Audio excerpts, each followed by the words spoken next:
ஆனால் உலகத்திலே மிக சிறந்த ப்ராடக்ட் சினிமா. அதை மார்க்கெட்டிங் பண்ண தெரியாமல் சினிமா உலகம் தத்தளித்து கொண்டு இருக்கிறது. அதான் உண்மை. ஏன் இந்த சினிமாவில் மட்டும் 100 ரூபாய்க்கு 300 கேட்கணும்? ஏன் 100 ரூபாய்க்கு 2 டிக்கெட் இலவசமாக கொடுக்கக்கூடாது? இங்கே தெரியும் பாப்கார்ன் என்ன விலை, காப்பி என்ன விலை எல்லாம் தெரியும். ஃபைனான்சியல் பிரச்சனை என் மனசில் அப்படி வலிக்குது.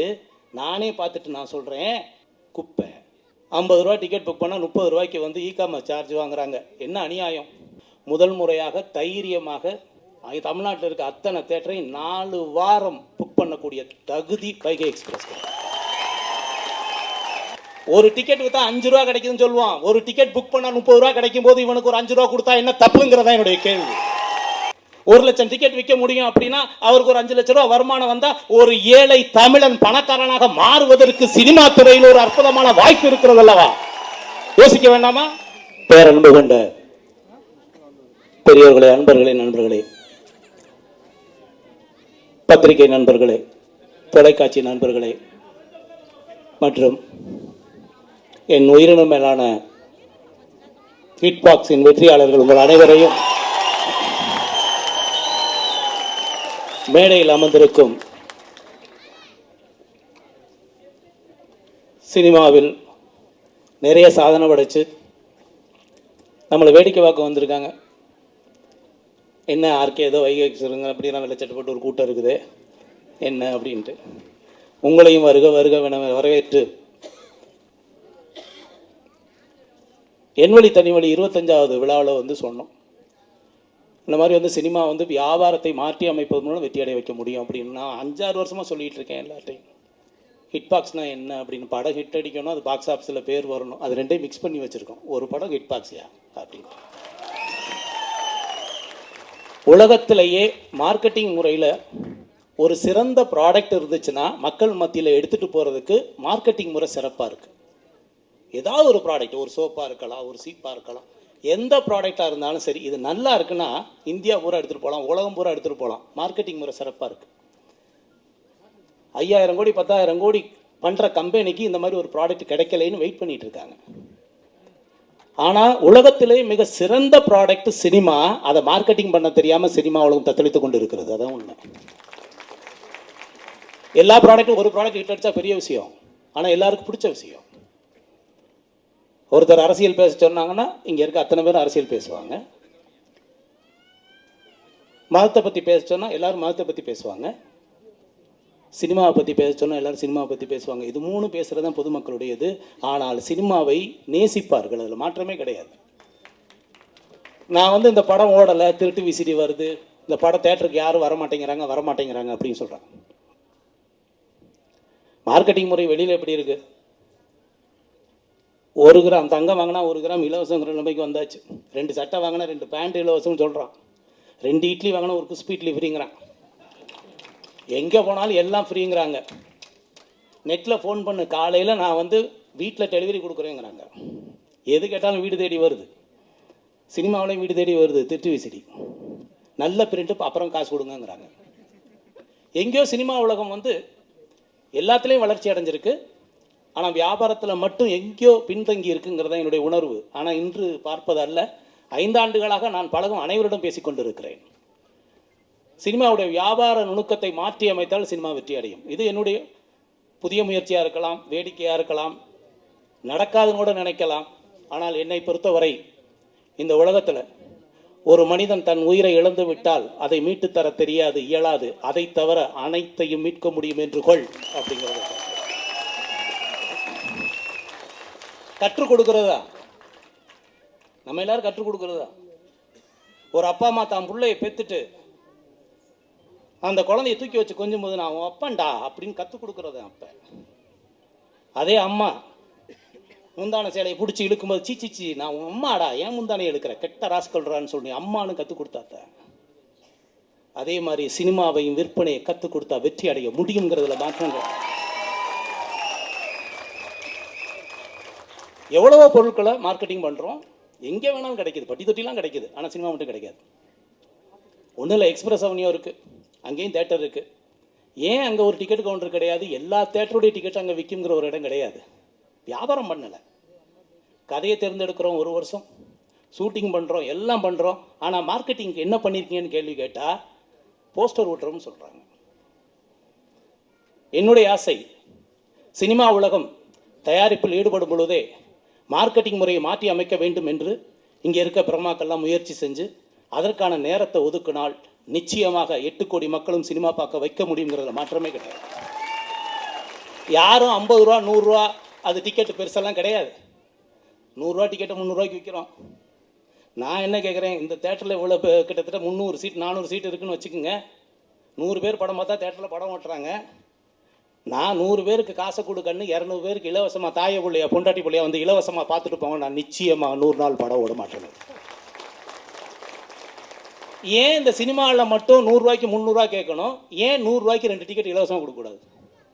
100 ரூபா டிக்கெட்டை 400 ரூபா கொடுத்து படம் பார்த்துட்டு நான் போய் என் பொண்டாட்டி பிள்ளைகிட்ட சொல்லணும், படம் எப்படி இருக்குது? சீச்சி என் ஃப்ரெண்டு சொன்னால் குப்பை. ஏன் 400 ரூபா 300 ரூபா என் பொண்டாட்டி பிள்ளையை கூப்பிட்டு போனால் தான் 2000 ரூபா தேவை. என் மாத சம்பளத்தில் 2000 ரூபா கொடுத்து என் பொண்டாட்டி பிள்ளையை கூப்பிட்டு போய் தேட்டரில் உட்கார முடியலை. இங்கே தெரியும் பாப்கார்ன் என்ன விலை, காப்பி என்ன விலை எல்லாம் தெரியும். ஃபைனான்சியல் பிரச்சனை என் மனசில் அப்படி வலிக்குது. நானே பார்த்துட்டு நான் சொல்கிறேன், என் ஃப்ரெண்டு சொன்னால் அந்த படம் நல்லா இல்லை. இப்போ அந்த பிரச்சனையை சால்வ் பண்ணணும். என் குடும்பத்தில் கேட்குறாங்க சினிமாவை கூட்டிகிட்டு போகணும். 25 ரூபாயில் சால்வ் பண்ண முடியும். அதுக்கு பேர் திட்டு விசிறி. ஆனால் குடும்பம் வர்றதா இருக்குது. 5 பேர் வர்றாங்க. ஒரு 3 டிக்கெட் காசு வாங்கி 2 டிக்கெட்டை இலவசமாக தாய பிள்ளை நீ வச்சுக்கோங்க, வந்து தேட்டரில் உட்காந்து கை தட்டிட்டு போங்க அப்படின்னு சொன்னால் சத்தியமாக படம் ஓட மாற்றமே கிடையாது. இன்னைக்கு எல்லாத்துலேயும் மாற்றி அமைச்சாச்சு, எல்லாம் மாற்றியாச்சு. மணிக்கணும் தேட்டர்லையும் சொல்கிறேன், ஆன்லைனில் டிக்கெட் புக் பண்ணுறாங்க. 50 ரூபா டிக்கெட் புக் பண்ணால் 30 ரூபாய்க்கு வந்து இகாமர்ஸ் சார்ஜ் வாங்குறாங்க. என்ன அநியாயம்! மற்ற இடத்துல ஆன்லைனில் புக் பண்ணால் 10% டிஸ்கவுண்ட்டுங்கிறான், 1 வாங்கினா 2 ஃப்ரீங்கிறான். இவன் ஒரு டிக்கெட் வாங்கினா 30 ரூபா, 10 டிக்கெட் வாங்கினா 300 ரூபா. விளங்குமா? கொஞ்சம் யோசிங்க. அதை தடுத்து நிறுத்த வேண்டும் என்பது தயாரிப்பாளர் சங்கத்துக்கு என்னுடைய வேண்டுகோள். வெளியில் எங்கேயும் கிடையாது, வெளியில் எங்கேயும் கிடையாது. டிஜிட்டல் மாறியாச்சு. ஒரு டிக்கெட்டுக்கு 30 ரூபா, தயாரிப்பாளருக்கு 10 பைசா கிடையாது. 10 டிக்கெட் வாங்கினாலும் 30 ரூபா. ஆனால் வாங்குறாங்க. எங்கேயோ போய்கொண்டு இருக்கிறது, வேடிக்கை பார்த்து கொண்டு இருக்கிறோம். தயவு செய்து மாற்றம் வேண்டும். உங்களுடைய எண்ணத்தில், உங்களுடைய முயற்சியில் மாற்ற வேண்டும். சினிமா பாதுகாக்கப்படும். அது செஞ்சிடும். சினிமாவில் டிஸ்கவுண்ட் வேணும், ஆஃபர் வேண்டும். தேவையில்லாத இந்த செலவினங்களை தடுக்கிறதுக்கு முயற்சி செய்யணும். திருட்டு விசிறி அப்புறம் யோசிக்கலாம். நம்ம எல்லாம் திருட்டு விசிறி பற்றி சொல்லிகிட்டே இருக்கிறோம். ஆனால் இன்னொரு நிறுவனம் திருட்டு விசிறி வராமல் தடுக்க முடியும்னு நினைக்கிறாங்க.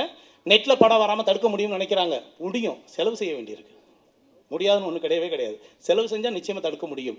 அதே நேரம் வியாபாரத்தை மாற்றி அமைத்தால் நிச்சயமாக சினிமாவுக்கு பொதுமக்களை திரும்ப திரும்ப வர வைக்க முடியும். அதில் மாற்றம் கிடையாது. இந்த தேட்டர் புக் பண்ணும்போது இவங்கெல்லாம் சொல்கிறோம், இவ்வளோ இல்லை அவ்வளோ கஷ்டப்பட்டுருக்கோம் அந்த டீமை டெவலப் பண்ண. இங்கெல்லாம் 1000 கேள்வி கேட்பாங்க. எப்படி சார் அஜித் படம் தருவீங்களா, விஜய் படம் தருவீங்களா, ரஜினி சார் படம் தருவீங்களா, கமல் சார் படம் தருவீங்களா, எப்படி சார் மார்க்கெட்டிங் பண்ணுறது அப்படின்னு. இங்கே கைதட்டி கொண்டிருப்பவர்கள் ரசிகர்கள் அல்ல, விசிறிகள் அல்ல, வேர்வையை வெற்றிக்காக செதுக்கி கொண்டிருக்கும் சினிமாவுடைய வெற்றிக்காக உழைத்துக் கொண்டிருப்பவர்கள். நான் ஒன்று சொல்லியிருக்கேன், அவங்க படத்துக்கு நிறைய க்ரௌட் இருக்குது. ஆனால் நம்ம ஜெயிச்சு காட்டணும்னா நீங்கள் உழைச்சி முன்மாதிரி ஆகுங்க, தானாக வருவாங்க. நிச்சயமாக ஹிட் பாக்ஸில் கொண்டாந்து இந்த படத்தை ரிலீஸ் பண்ணி கொடுங்க அப்படின்னு சொல்லுவாங்க. அதில் மாற்றம் கிடையாது. இது நடக்கும், நடந்தே தேரும் சினிமா உலகத்தில் அப்படின்னு சொல்லும்போது சொன்னார் ராமநாராயணன் அவர்கள் வந்து ஹங்கேரியிலேருந்து ஒரு பொண்ணை கூப்பிட்டு வரணும், 2 நாளில் கூப்பிட்டு வந்தாங்க அப்படின்னு. கதையை போய் சொல்லணும், கரகாட்டக்காரன் கதை. உட்காந்து பேசிட்டே இருக்காங்க. ஷூட்டிங் போகணும், எல்லாம் பிளான் பண்ணாங்க. ஆனால் போய் அங்கேருந்து கூப்பிட்டு வந்து செலக்ட் பண்ணுறது நடக்காத விஷயம். நான் சொன்னேன், நிச்சயமாக உங்களுக்கு நடிக்கிறதுக்கு கரெக்டாக இங்கே ஒரு திட்டம் இருக்குது, நான் சொல்கிறேன் அப்படின்னு சொல்லி ஆரோவில்ல போய் கதையை சொல்லி 2 நாளில் கூப்பிட்டு வந்தேன். எதுக்காக அப்படின்னா, என்னால் எதையும் சாதிக்க முடியும், அது வெளிநாட்டுக்காரங்களாக இருந்தால் கராட்டக்காரனை ஆட வைக்க முடியுங்கிறதுக்கு தான். அத்தனை பேர் கூட வந்தவங்களாம் இதை கதை சொல்லி ஃபாரினரை ஒத்துக்க வச்சு செஞ்சுருக்காங்க. பாரதிராஜா சார் செஞ்சுருக்காங்க. ஆனால் அவ்வளோ சீக்கிரம் ஒத்துக்க மாட்டாங்க. ஃபேஷனாக இருந்தால் பரவாயில்ல, கராட்டக்காரன் கம்பு சண்டை போடணும், கரகம் எடுத்து ஆடணும், இதை கதையாக சொல்லணும். அவங்க சீச்சி போகணும்னு சொல்லிட்டு போயிட்டாங்கன்னா முடிஞ்சு போய்டும். என்னை பொறுத்த வரைக்கும் என் முன்னால் யார் இருந்தாலும் சரி, அவர்களை வெற்றி அடைவதற்காக எதையும் செய்ய தயாராக இருப்பேங்கிறதுல மாற்றமே கிடையாது. வெற்றி அடைஞ்சு கொடுத்துருக்கோம்.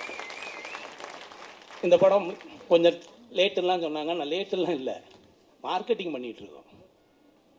அதானே முக்கியம். போஸ்டர் ஓட்டிட்டு தேட்டருக்கு யாருமே வரல, அடுத்த நாள் நம்ம வந்தால் நம்ம படமே ஓடாமல் வேறு படம் ஓடிக்கிட்டு இருக்குங்கிறாங்க தேட்டரில்.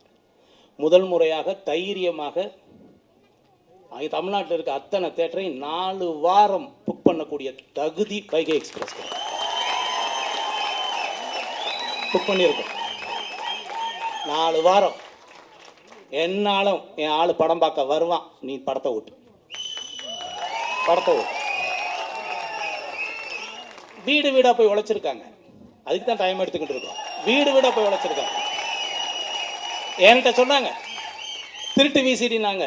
ஓன் தொழிலையா? ஓன் தொழில் ஒருத்தன் அழிக்கிறான், விட்டுருவியான்னு கேட்டேன். ஓன் தொழில் இது. ஒரு டிக்கெட் விற்றா 5 ரூபா கிடைக்குதுன்னு சொல்லுவான். ஒரு டிக்கெட் புக் பண்ணால் 30 ரூபா கிடைக்கும் போது இவனுக்கு ஒரு 5 ரூபா கொடுத்தா என்ன தப்புங்கிறதா என்னுடைய கேள்வி. யோசிங்க. 1 லட்சம் டிக்கெட் விற்க முடியும் அப்படின்னா அவருக்கு ஒரு 5 லட்சம் ரூபா வருமானம் வந்தா ஒரு ஏழை தமிழன் பணக்காரனாக மாறுவதற்கு சினிமா துறையில் ஒரு அற்புதமான வாய்ப்பு இருக்கிறது அல்லவா? யோசிக்க வேண்டாமா? அவங்களுக்கு கைதட்ட வைப்போம், அவங்கள உயர வைப்போம்.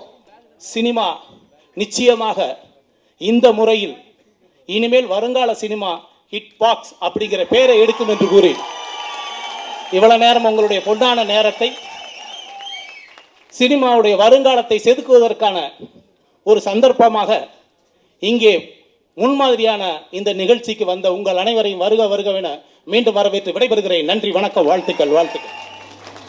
இந்த படத்தை உருவாக்குவதில் என்னோடு சேர்ந்து பணியாற்றிய இயக்குனர் முதல் அந்த சரியான நேரத்திற்கு இளநீரையும் தேநீரையும் வழங்கிய அந்த சிறுவன் முதல் எல்லோருக்கும் என்னுடைய நன்றிகள். ஊடக நண்பர்களுக்கு என்னுடைய அன்பும் மரியாதையும். இந்த படம் வைகை எக்ஸ்பிரஸை விட ஆக்சுவலாக புல்லட் ட்ரெயின்னு பேர் வச்சிருக்கணும்.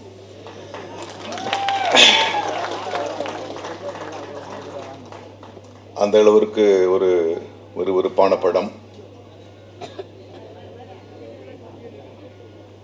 வெகு நாட்கள் கழித்து மிக அதிகமாக ஒரு படத்தில் அதிகமான நாட்கள் அந்த படத்தில் நடித்து ஒரு மிக அருமையான, யாருமே எதிர்பார்க்காத ஒரு கதாபாத்திரத்தை நடித்திருக்கிறேன். நிச்சயமாக எல்லோரும் சொல்வது போல இந்த படத்தில் நடிக்கும் பொழுது ஒரு குடும்பமாக மிக சந்தோஷமாக இந்த படத்தை உருவாக்கினோம். ஆனால் அதற்கு பின்னால் ஆர்கே அவர்களுக்கு தயாரிப்பாளர் என்ற முறையில் பல அழுத்தங்கள் இருந்தாலும் மிக அன்போடு அரவணைத்து இந்த படத்தை நடத்தி கொடுத்தார்.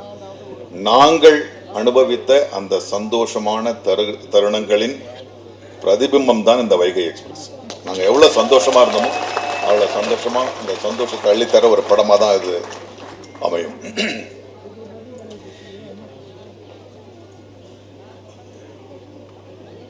500 படங்கள் கடக்க பார்க்கிறேன்.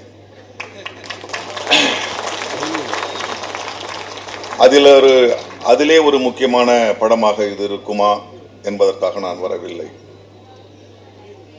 அதிக நாட்கள் நடித்து அதிக சம்பளம் வாங்கியதற்காக இங்கு வரவில்லை. ஒரே ஒரு விஷயத்திற்காக இந்த மேடைக்கு நான் வந்திருக்கிறேன். தம்பிக்கு தெரியும், எனக்கு பல அலுவல்கள் இருக்கின்றன. உடனே நடிகர் சங்க அலுவல்கள் நினைக்காதீங்க, இன்னைக்கு பல என்னுடைய சொந்த விஷயங்களை இருந்தன. எல்லோருக்கும் தெரிந்த கதை, எல்லோரும் கேட்டு புளித்த கதை. ஒரு ஊர்ல ஒரு கிணறு, அந்த கிணறுல திடீர்னு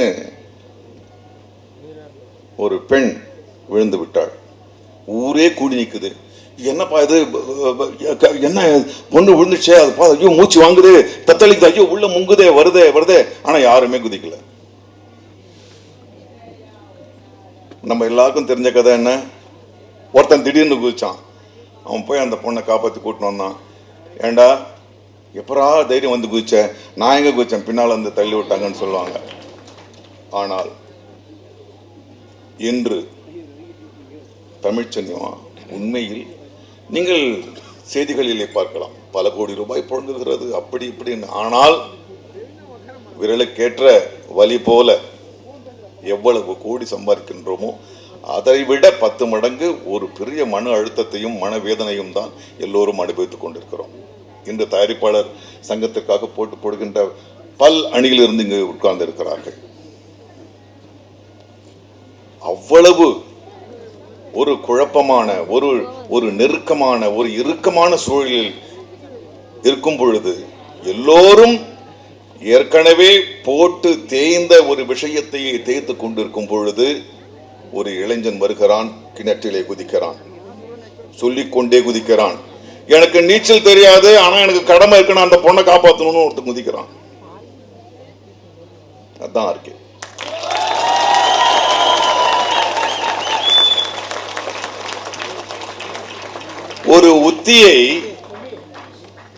ஒரு உத்தியை கருக்கொள்வது ஒரு பெரிய விஷயம் அல்ல.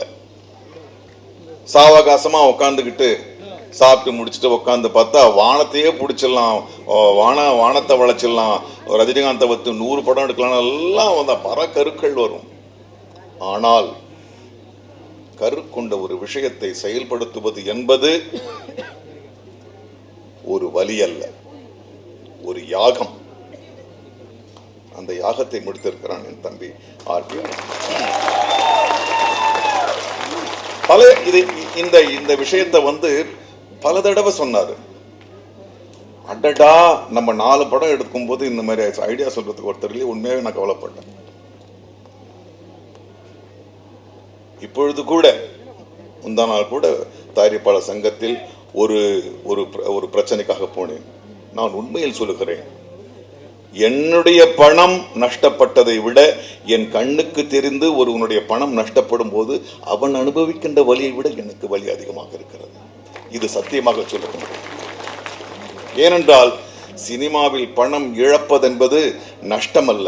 சில வேளைகளில் ஏமாற்றப்படுகிறோம், சில வேளைகளில் மிரட்டப்படுகிறோம். நஷ்டம் என்றால் அது கணக்கு வழக்கு முடிந்து விட்டது. இவ்வளவு பிரச்சனைகள் இருக்கும் பொழுது பேசிக்கொண்டே இருக்கிறோமே தவிர ஒரு தீர்வு காணவில்லை. ஆனால் இந்த ஆர்கே தம்பி பல வர்த்தகங்கள் வச்சிருக்கிறார், அதிலே ஒரு வர்த்தகம் சினிமா. ஆனால் மற்ற எல்லா வர்த்தகங்களை விட அவருக்கு மனதுக்கு நெருக்கமான ஒரு வியாபாரம் இது. அதற்காக எல்லாரும் கஷ்டப்படுறாங்க, எல்லாரும் இது பண்றாங்க. நானும் படத்துல விட்டேன், அதுக்கு ஒரு தீர்வு காண முடியலன்னு ஒரு தீர்வு கண்டு அதை பாராட்டுறதுக்கு தான் நான் இங்க வந்திருக்கேன்.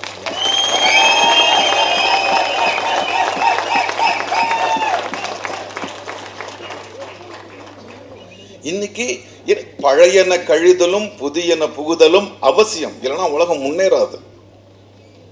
இல்லைன்னா ட்ரெயின் வந்திருக்காது, விமானம் வந்திருக்காது, சினிமாவே வந்திருக்காது. அந்த ஒரு விஷயத்தை இன்னைக்கு என்னன்னா இந்த எல்லாரும் அப்படி பார்த்துட்டு இருக்காங்க. இந்த வெற்றி பெறுமா ஆவாதான், அதை பத்தி கவலையும் அவன் முகத்துல கிடையாது. ஏன்னா அது வெற்றி பெறுமா இல்லையான்றத அவர் பதில் சொல்வதற்கு பதிலாக அங்க நின்று கூறி கொண்டிருக்கிறார்.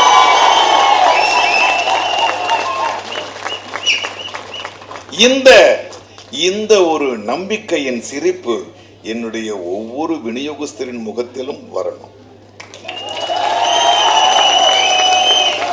இந்த ஒரு சந்தோஷம் என்னை படம் எடுத்த, என்னை வைத்து படம் எடுத்த, எங்கள் குலத்தை வைத்து படம் எடுத்த எல்லா தயாரிப்பாளர் முகத்திலும் வர வேண்டும். அதற்கு இந்த திட்டம் உண்மையாகவே ஒரு முன்மாதிரியாக இருக்கும் என்பதுதான்.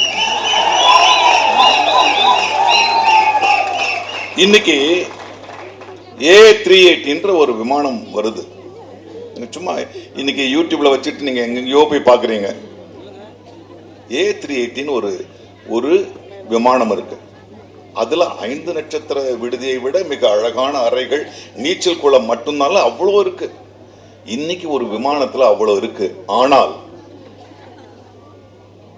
சில 10 ஆண்டுகளுக்கு முன்பாக ஒற்றை விசிறியுடன் பறந்து பறந்து விழுந்து தன்னுடைய சொத்தையெல்லாம் வீழ்த்த ரைட் பிரதர்ஸ் என்னதான் நீங்க ஒரு 500 10,000 பேர் பறக்கக்கூடிய விமானம் தயாரித்தாலும் அந்த புகழ் அந்த ஒற்றை விசிறியுடன் விமானத்தை தயாரித்த ரைட் பிரதர்ஸ்க்கு தான் பேசுகிறேன். இந்த திட்டம் வெற்றியுறும்.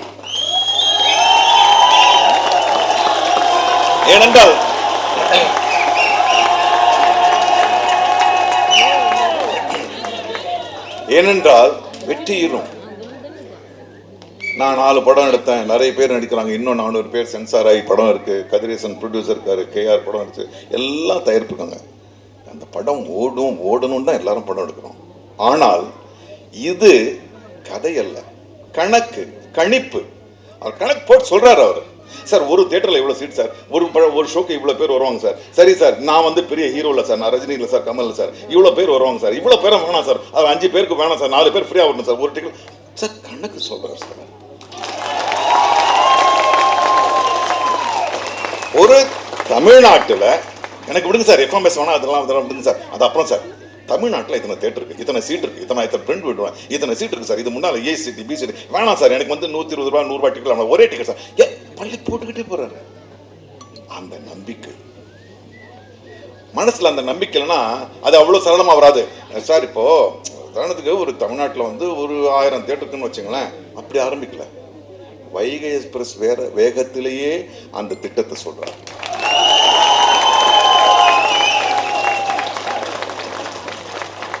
தம்பி, இந்த படம் நிச்சயம் வெற்றி பெறும். ஏன்னா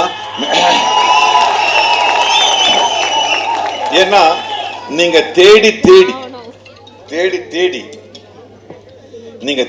தேடி ஒரு காட்சிக்கு வர நடிகரை கூட நல்ல நடிகரா தேர்ந்து போட்டுருக்கீங்க, கெஞ்சிருக்கீங்க சார், எனக்காக சார் ஒரே ஒரு நாள் சார் இதை வந்துருங்க சார் சொல்லி போட்டு தேடி இழைச்சி நீங்க வந்து போஸ்டர்ல ஒரே ஆளா போட்டுக்கலாம்.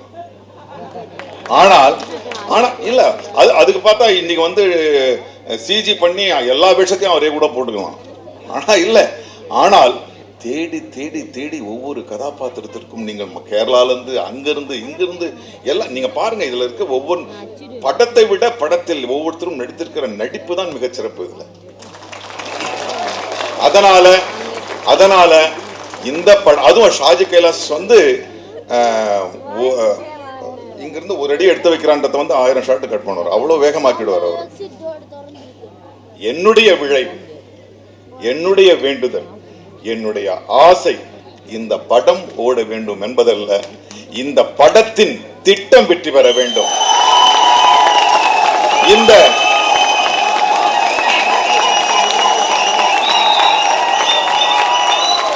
இந்த மகிழ்வும் இந்த குரலும் நிஜமான ஒரு மகிழ்வாக மாற வேண்டும் என்பதுதான் என்னுடைய விளைவு. இந்த விழாவை மிக அற்புதமாக ஒரு விழாவாக அமைப்பதற்கு காரணமாக இருந்த உங்கள் எல்லோருக்கும் நன்றி கூறி மீண்டும் என் தம்பிக்கு ஆர்கேவுக்கு வாழ்த்து கூறி அமைகிறேன். இந்த இனிய மாலை வேளையிலே ஒரு அழகான அற்புதமான ஒரு இசை விழாவை வெளியீட்டு விழாவில் கலந்து கொள்வதில் மிக்க மகிழ்ச்சி அடைகிறேன். இந்த விழாவிற்கு வந்திருக்கும் என்னுடைய சமூகத்தைச் சேர்ந்த நண்பர்கள் அனைவருக்கும், பத்திரிகை நண்பர்களுக்கும், தொலைக்காட்சி நண்பர்களுக்கும், தம்பி ஆர்கேவுடைய தொண்டர் படையினருக்கும், இந்த படத்தின் விநியோக முறையை ஏற்படுத்தி தந்த அந்த தம்பிமார்களுக்கும் என் நன்றியை சொல்லி, கேஆர் வந்து ஓட்டு கேட்க வந்தேன்னு சொல்லிட்டாரு. அப்படி இல்லை, ஆர்கே வந்து என்னை பொறுத்தவரையில் என் தம்பி. 20 வருஷமாக என் கூட அந்த சினிமா துறையில் நான் வந்துக்கிட்டு இருக்கார். அவர் எவ்வளோ திறமையானவருங்கிறதுக்கு எத்தனையோ சான்றுகளை சொல்லலாம். திறமைன்னா ஏன்னா ஒயிட் அண்ட் கேஆர் சொன்னார், செல்வம் நீ சொல்லிட்டு போனாப்புல, அவர் வெள்ளை படை வச்சிருக்காரு அப்படின்னு சொல்லிட்டு. இந்த வெள்ளைப்படை சொன்னால் தம்பி ஆர்கே கூட கோச்சிக்கிற மாட்டான்னு நினைக்கிறேன். நான் தான் இது வரைக்கும் வெள்ளையை தவிர வேறு போட்டது கிடையாது. என்னை பார்த்து அவர் இப்போ பழகிக்கிட்டார் கொஞ்ச நாள். ஏன்னா ஒரு படம் கிட்டத்தட்ட 20 வருஷம் 15 வருஷம் இருக்குன்னு நினைக்கிறேன், நாட்டுப்புற நாயகன் ஒரு படம். நானும் தம்பியெல்லாம் நான் படம் எடுத்தேன், தம்பியெல்லாம் எல்லாம் பண்ணி ஒர்க் பண்ணி கொடுத்தாப்புல. அப்போ டைரக்டர் அந்த படத்துக்கு ராமநாராயணன். அந்த படத்தில் ஹங்கேரியிலேருந்து ஒரு ஆர்டிஸ்ட்டு, அந்த ஹங்கேரி பொண்ணு வந்து அந்த படத்தில் நடிக்கணும். இதுக்கு வந்து அந்த ஹங்கேரி போய் ஹங்கேரியிலேருந்து கூப்பிட்டு வர்றதாக எனக்கும் ராமநாராயணனுக்கும் ஒரு ஒப்பந்தம். அந்த ஒப்பந்தத்துக்கு தகுந்த மாதிரி அந்த பணம் கொடுத்துருக்கேன் நான் அவருக்கு. அந்த படம் எடுத்து கொடுக்குறதுக்கு அவருக்கு. கருமாரி கந்தசாமின்னு ஒருத்தர் இருந்தார், ஒரு குரு மாதிரி நம்ம ஆர்கேக்கு ரொம்ப தொழில் கற்றுக் கொடுத்தவர். அவரை மறக்க முடியாது. அவருடைய ஆசை அவருக்கு என்றைக்கு உண்டு. அவர் எல்லோரும் நாங்கள்லாம் உட்காந்து ஆஃபீஸில் டிஸ்கஸ் பண்ணிகிட்டு இருக்கையில் இதுக்கு என்ன வழின்னு சொல்லல, வேறு ஒரு சில வழிகள்லாம் சொன்னாங்க. மேக்கப் போட்டுடலாம், இங்கே ஆங்கிலோ இண்டியனை பண்ணிடலாம், அப்படி இப்படிலாம் பண்ணிடலான்னு சொல்லிட்டு பேசிக்கிட்டு இருக்கையில் நான் வந்து அதுக்கு ஒத்துக்கல டைரக்டர்கிட்ட. அப்போ திடீர்னு ராமநாதன் சொன்னார், ஆர்கே கூப்பிட்டு வாப்பா அப்படின்னாரு. அப்போ ஆர்கே போய் கூப்பிட்டு வந்தாங்க. அவர் இப்போ தேனாண்டால் ஃபிலிம்ஸ் முரளி போய் அவர் பையன் போய் கூப்பிட்டு வந்தாப்புல. ஆர்கே சொன்னார், இன்னும் 2 நாளில் அங்கேரியிலேருந்து உங்களுக்கு ஒரு பொண்ணு வருது, அவ்வளோதான், என்னை விட்டுருங்க அப்படின்னு சொன்னார். நான் என்ன சொன்னேன், எப்படி 2 நாளில் ஷூட்டிங் வச்சுருக்கோம், அங்கேரியிலேருந்து இவர் எப்படி போய் கூப்பிட்டு வருவார் அப்படின்னா. அப்போல்லாம் சகசமாக எங்களோட பழகக்கூடிய தம்பி ஆர்கே பாண்டிச்சேரியில் போய் ஆசிரமத்துக்கு வர்ற, அப்போ போய் அங்கே போய் உட்காந்து 2 நாளில் அங்கேரியிலேருந்து வந்த ஒரு பொண்ணை போய் கூப்பிட்டு வந்துட்டாப்புல. இல்லை, அவர் திறமைக்கு ஒரு எடுத்துக்காட்டுக்கு சொல்கிறேன் நான். இது என்ன, இது உண்மையில் நடந்தது. அப்போ எவ்வளோ திறமை, அப்போவே அவர் 25 வருஷம் 20 வருஷம் இருக்குமா தம்பி, 20 வருஷத்துக்கு எப்போ எடுத்தோன்னு எனக்கு ஞாபகம் இல்லை. நாட்டுப்புற நாயகன்னு ஒரு படம், அந்த படம் நல்லா போச்சு. அது கரகாட்டத்தை பற்றி உள்ள படம். அந்த பொண்ணுக்கு வந்து கரகாட்டம் வர கற்றுக் கொடுக்கணும், அங்கேரி பொண்ணுக்கு. அந்தவுடைய திறமை ஆகுது. 2 நாளில் அங்கேரிலேருந்து கூட்டம். எங்களுக்கெல்லாம் ரொம்ப பெரிய ஆச்சரியம், எப்படி அங்கேரி போனார், எப்போ வந்தார், எப்போ கூட்டம் வந்தாருன்னா. அவ்வளவு திறமையானவர். அவருக்கு அவர் என்ன பண்ணுறாரு, என்ன வேலை செய்கிறாருங்கிறது யாருக்குமே தெரியாது. அந்த மாதிரி ஒரு திறமை உள்ளவர். இப்போ வந்து எங்கள் இண்டஸ்ட்ரியில் ஒரு புதுமையை அவர் ஏற்படுத்தி அதை எங்களுக்கு அறிமுகப்படுத்துகிறாருன்னா உண்மையிலே நாங்கள் ரொம்ப சந்தோஷப்படுகிறோம். இன்றைக்கு நாங்கள் தேர்தலில் ஜெயிக்கிறது தோக்குறதுங்கிறது வேற. ஜெயிப்போம், தோக்குறதுங்கிறது எங்கள் வாழ்க்கையில் கிடையாது. இது வரைக்கும் ஜெயிச்சு தான் இருக்கோம். ஏன்னா தம்பியெல்லாம் எங்கள் கூட இருந்து வேலை செய்கிறதுனால நாங்கள் தோக்க மாட்டோம், இந்த மாதிரி படைகள்லாம் இருக்கிறதுனால. அது பாருங்கள், முதல் நாள் இன்றைக்கி சாய்பாபா டேன்னு சொல்லிட்டு இப்போ ரத்ன சார் வந்து இன்றைக்கி தான் ஆரம்பிக்கணுன்னாரு. ஆரம்பிச்சுட்டு போயில ஆர்கே ஆஃபீஸுக்கு போயில அங்கே போனால் இன்றைக்கி வெற்றி இந்த மாதிரி ஃபங்க்ஷன் விழா அப்படின்னா, இங்கே வந்து வெற்றியை பற்றி பேசுகிற ஒரு வெற்றி பெற்ற பெப்சி தலைவர் வந்து எங்களை பாராட்டி நீங்கள் தான் வருவீங்கன்னு அவர் தெரியாதனமாக சொல்லிட்டு போயிட்டார். என்ன, அவர் மனசில் இருக்கிறத சொல்லிட்டு போயிட்டார். அவர் வந்து சினிமாவை நேசிக்கிறவர். செல்வமணி வந்து சினிமாவை நேசிக்கிறவர். எப்படி ஆர்கே மாதிரியோ நாங்கள்லாம், எங்களுக்கெல்லாம் சினிமாவை தவிர வேறு எந்த தொழிலும் தெரியாது. ஆனால் ஆர்கேக்கு எல்லா தொழிலும் தெரியும். இருந்தாலும் சினிமாவில் தான் அவர் இன்வெஸ்ட் பண்ணுறாரு. இவ்வளவு சம்பாதிச்சதையும் சினிமாவில் தான் இன்வெஸ்ட் பண்ணியிருக்காரு. காலைல நாங்கள் ஓட்டு கேட்க போயிட்டுருவோம், லோலோன்னு அலைஞ்சிட்டு இன்னும் முகம் கூட கழுவ ஃபங்க்ஷனுக்கு வர்றதுக்கு. ஆனால் அவர் சினிமாவை பற்றி என்கிட்ட ஒரு பேட்டரை சொல்லி இதை முதல்ல எனக்கு முடிச்சு கொடுன்னாரு. அப்போ பாருங்கள் எவ்வளோ அவர் தொழிலில் அவ்வளோ அக்கறையாக இருக்கிறாருன்னு பார்த்துங்க. நான் இவங்கெல்லாம் ரத்னத்துக்கு எல்லாருக்கும் எங்களோட 25 பேர் போய் ஓட்டு கேட்டுரு கீழே இறங்குறோம். உட்காருங்கன்னாரு. தம்பி நான் இப்போ உட்கார முடியாது தம்பி, அவங்களோட போகணும், நல்லா இருக்காதுண்ணா. என்ன விஷயம்னா, இல்லை ஒரு விஷயம் பேசணுன்னாரு. நான் ஃப்ரீயாக இருக்கல, ஃபோனில் அவன்கிட்ட பேசுகிறேன்னு வெளியே வந்துட்டேன். அப்புறம் நான் மத்தியானம் லஞ்சு சாப்பிடலாம் அவர்கிட்ட ஃபோனில் பேசினேன். என்ன பேசுகிறேன்னா ஒரு கமிட்மெண்ட் பண்ணுறாரு அவர் என்ன. அந்த அளவுக்கு நீ ஓட்டு கேட்க ஓட்டு போகிற அதெல்லாம் அதை பற்றி நாம எங்களுக்கு பூரா எலெக்ஷனை பற்றி என் மைண்டில் இருக்கோம். அவர் வந்து பிஸ்னஸ் மைண்டில் ஒரு படம், இன்றைக்கி அவர் ஆடியோ அதெல்லாம் மறந்துட்டார். நாங்கள் ஓட்டு கேட்க வந்தே மாட்டார். வேற ஒரு கமிட்மெண்ட், ஒரு வியாபாரத்தை பற்றி அவர் பேசுகிறாரு. அந்த அளவுக்கு வியாபார ரீதியில் அவர் தொடாத ஹோட்டல் நடத்தினாலும் அதுலேயும் வெற்றி பெற்றார். அவர் ஒரு இது நடத்தின, நான் போய் பார்த்தேன், ஒரு இன்டீரியர் பண்ணியிருந்தார் டெக்கரேஷனு. அதை போய் பார்த்து இதுக்கு ஏன் நம்ம இவ்வளோ தூரம் செலவு பண்ணியிருக்கேன்னா, ஆனால் அதை ஆரம்பித்தோன்னா அதுக்குள்ளே மோஸ்ட்லி சென்னையில் எங்கேயுமே கிடையாது. அந்த மாதிரி ஒரு வரவேற்பு இருந்தது. அது மாதிரி அவருடைய திறமைக்கு சொல்கிறதுக்கு இதுக்கு மேலே நான் சொல்லணுங்கிற அவசியம் கிடையாது. அதே மாதிரி இந்த படத்தினுடைய வெற்றிக்கு தமன் அருமையான மியூசிக் டைரக்டர், எங்கள் தலைவர் இருக்கார் நாசர் சார். அவர் இல்லாத படம் எங்கள் படம், நம்ம எங்கள் படத்துலலாம் அவர் இல்லாமல் எங்கள் படமே எடுக்க மாட்டாங்க டைரக்டரு. கேட்டால் அவர் காய்ச்சிட்டு ஒரு நாளாவது வேணும் அப்படிம்போம். எப்படா ஒரு நாளில் எப்படியா அவரை வச்சு படம் எடுக்க போகிறான்னு கேட்டேன். ஒரு நாள் தேவின்னு ஒரு படம் இப்போ ரிலீஸ் பண்ணோம், அதில் ஒரே ஒரு நாள் தான் ஒர்க் பண்ணார். அது மாதிரி அவர் நாங்கள் எடுக்கிற படத்தில் பூரா அவர் இருப்பார். அந்தளவுக்கு ஒரு பெரிய திறமையான ஆல்ரவுண்ட் மாஸ்டர் ஹிந்தி, தெலுங்கு, மலையாளம், கன்னடம், தமிழ் எல்லா லாங்குவேஜ்லேயும் நடிக்கக்கூடிய ஒரே நடிகர் இப்போ நாசர் சார் தான். அவரும் நடிகர் சங்கத்துக்கு தலைவராக இருக்கின்றார். அது எப்படி தான் எல்லாத்தையும் மேனேஜ் பண்ணுறாருன்னு நினைக்கிறேன். நேற்று ஃபோன் பண்ணுறேன்னாரு, மறுநாள் காலையில் எனக்கு நேற்று ஃபோன் பண்ணி ஒரு விஷயத்த சொன்னேன். இது வரைக்கும் ஃபோனே பண்ணல, என்னன்னு தெரியல. அவரும் எங்களுக்கு உதவியாக இருப்பார் நம்புகிறேன். அடுத்து நம்ம தம்பி கனல் கண்ணன் சொல்ல தேவையில்லை, வர வர முறுக்கிக்கிட்டு இப்போ ஹீரோவெல்லாம் போட்டு அடிக்கிறாரு. அது நான் இன்னும் அவர்கிட்ட மாட்டலை. எனக்கும் இந்த ஈசன் ஒரு படத்தில் நான் நடிக்கையில் முதல்ல மாஸ்டர் கனல் கண்ணன் தான் சொன்னாங்க. நான் சொன்னேன் அவர்கிட்ட வந்து நம்மளாம் எப்படி பண்ண முடியும் அப்படின்னா. அப்புறம் நம்ம இவர் வந்து பண்ணாப்புல இன்னொரு மாஸ்டர் வந்து அது மாதிரி திறமையான மாஸ்டர். எங்கள் தயாரிப்பாளர் அவர்கிட்டையும் ஓட்டு இருக்குது. கேஆர் அதையும் மறந்துட்டார், அவரும் தயாரிப்பாளர். அவர்கிட்டையும் இங்கே ஓட்டு கேட்டுடலாம். அதை விட இந்த படத்தில் நடிச்சிருக்கிற ஹீரோயினி ரமேஷ் கண்ணா வந்து சொல்ல தேவையில்லை. மனோபாலா அவரும் ஒரு தயாரிப்பாளர், அவரும் ஓட்டு இங்கேயே நிறையா ஓட்டு இருக்குது எங்களுக்கு. மனோபாலா ஒரு தயாரிப்பாளர், அவரும் மனோபாலா ஓட்டு போட்டுருவீங்களா? அது மாதிரி நிறையா தயாரிப்பாளர்கள் இருக்கிறார்கள். இவங்களெல்லாம் நாங்கள்லாம் வந்து இந்த படத்துக்கு வெற்றி விழா அன்றைக்கு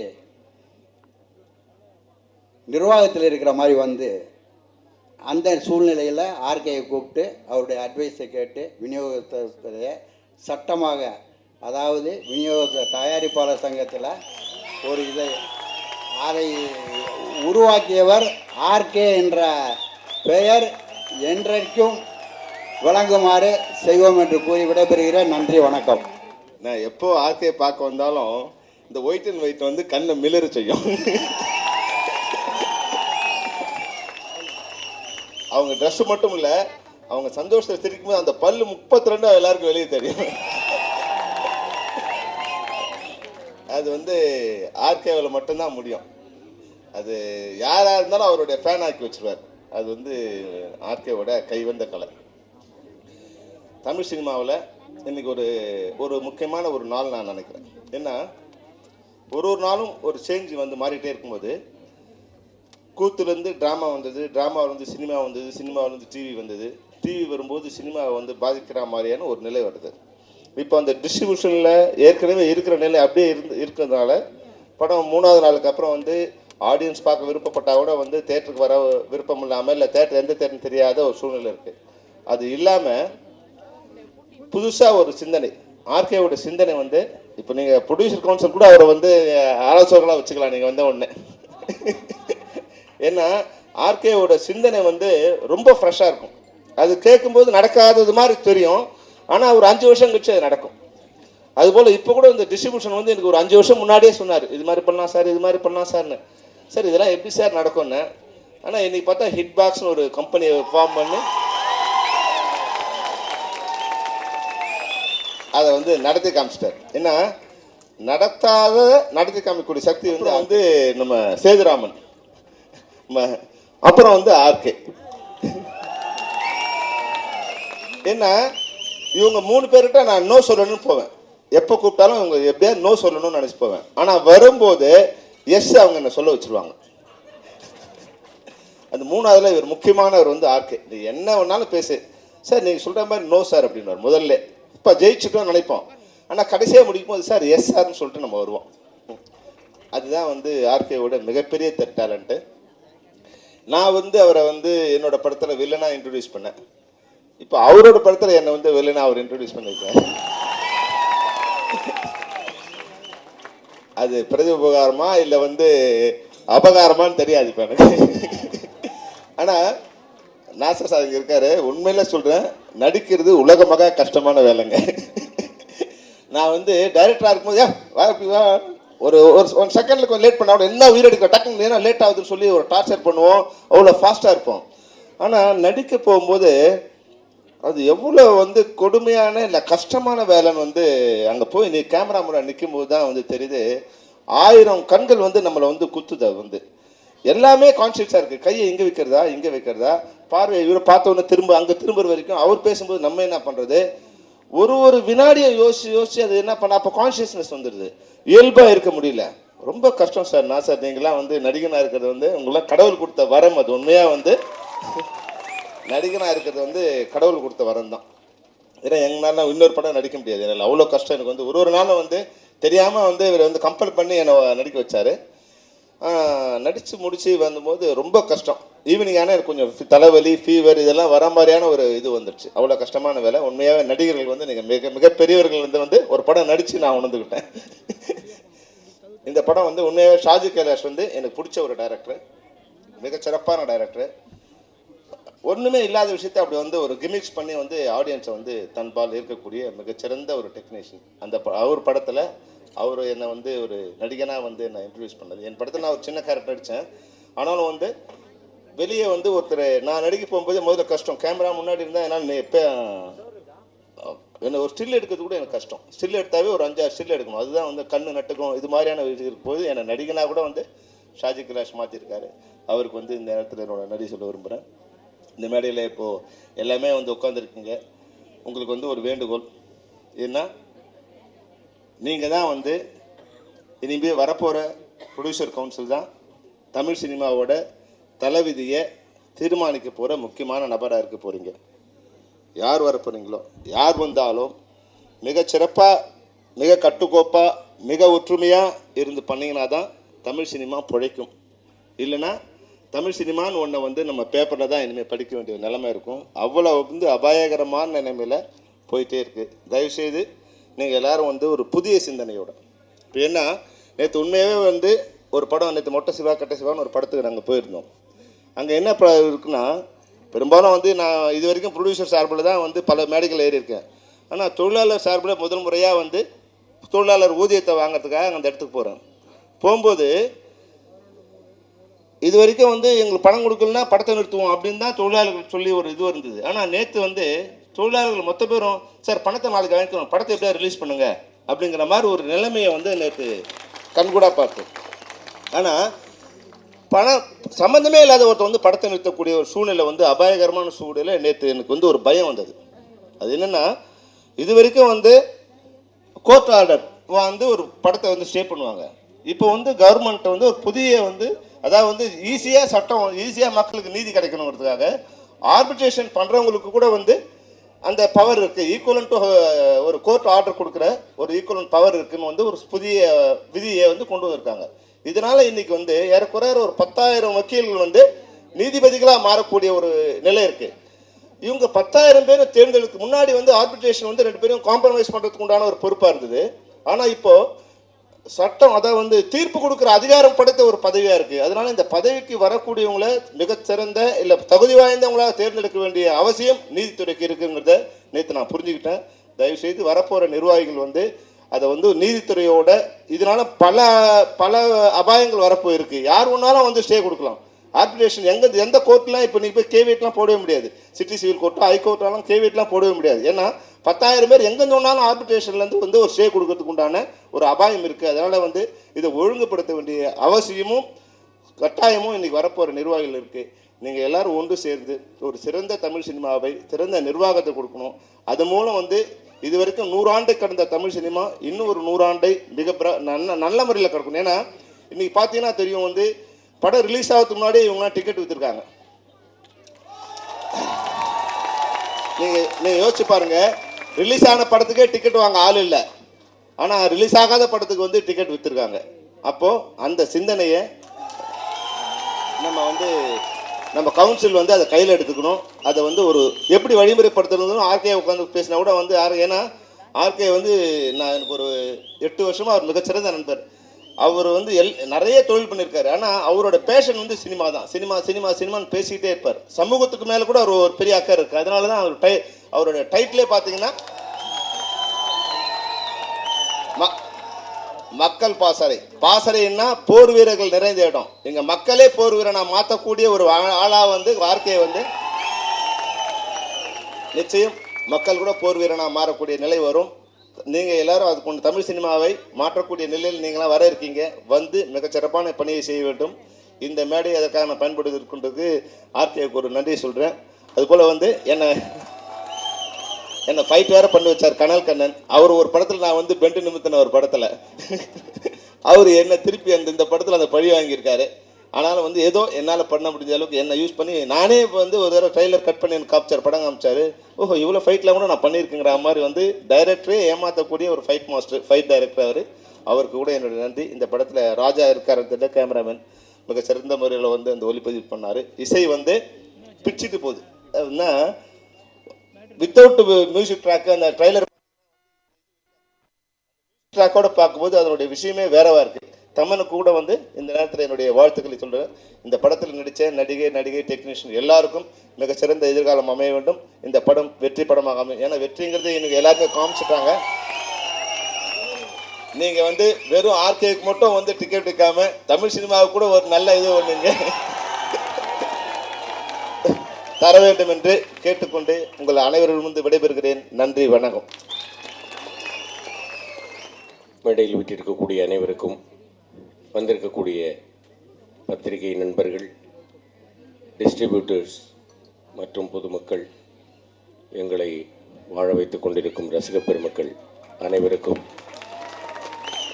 என்னுடைய பணிவான வணக்கங்கள். ஆர்கே அவர்களை பற்றி புதுசாக நம்ம ஒன்றும் சொல்ல வேண்டியதில்லை. ரொம்ப எளிமையான ஒரு மனிதர், இனிமையான ஒரு மனிதர், அன்பான ஒரு மனிதர், அடக்கமான ஒரு மனிதர், எல்லோரிடத்திலும் சிரித்த முகத்தோடு பழகக்கூடிய ஒரு தன்மை வாய்ந்தவர். அவர் திடீர்னு கூப்பிட்டு இந்த படத்தில் வந்து ஒரு நாள் மத்தியானம் ஐயா இந்த மாதிரி ஒரு கேரக்டர் நடிக்கணும், சரிங்க ரைட் ஓகே, அவ்வளோதான், மேட்ரு ஓவர். அதுக்கப்புறம் Shaji Kailash very good director. அவருடைய படங்கள் வந்து ஆர்கே வந்து தொடர்ந்து அவர் கூட பணியாற்றுவார். அது ரசிக்கிற மாதிரியாக இருக்கும்.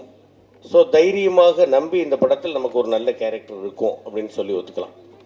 இந்த படத்தில் வந்து எல்லா நட்சத்திரங்கள், மேக்சிமம் வந்து நட்சத்திரங்கள் எல்லாரும் வந்து இப்போ நாசர் மாமாவிலேருந்து, ரமேஷ் கண்ணா மாமாவிலேருந்து, மதன் பாபு அண்ணாவிலேருந்து, இன்னும் மனோபல் அண்ணாவிலேருந்து எல்லாரும் வந்து இந்த படத்தில் இருக்கிறாங்க. எல்லாரும் வந்து நாங்கள் எல்லோரும் ஒரு குடும்பமாக இருக்கக்கூடியவங்க. அதனால் ஒரு ஷூட்டிங் போகிறோன்ற ஒரு உணர்வே இல்லாமல் ஏதோ ஒரு மீட்டிங், ஒரு வீட்டு ஃபங்க்ஷன் விழா அப்படின்ற மாதிரி இப்போ இதுக்கு வந்திருக்கிற மாதிரி ஒரு ஜாலியாக இந்த ஷூட்டிங் நடந்தது. நல்லபடியாக நடந்தது.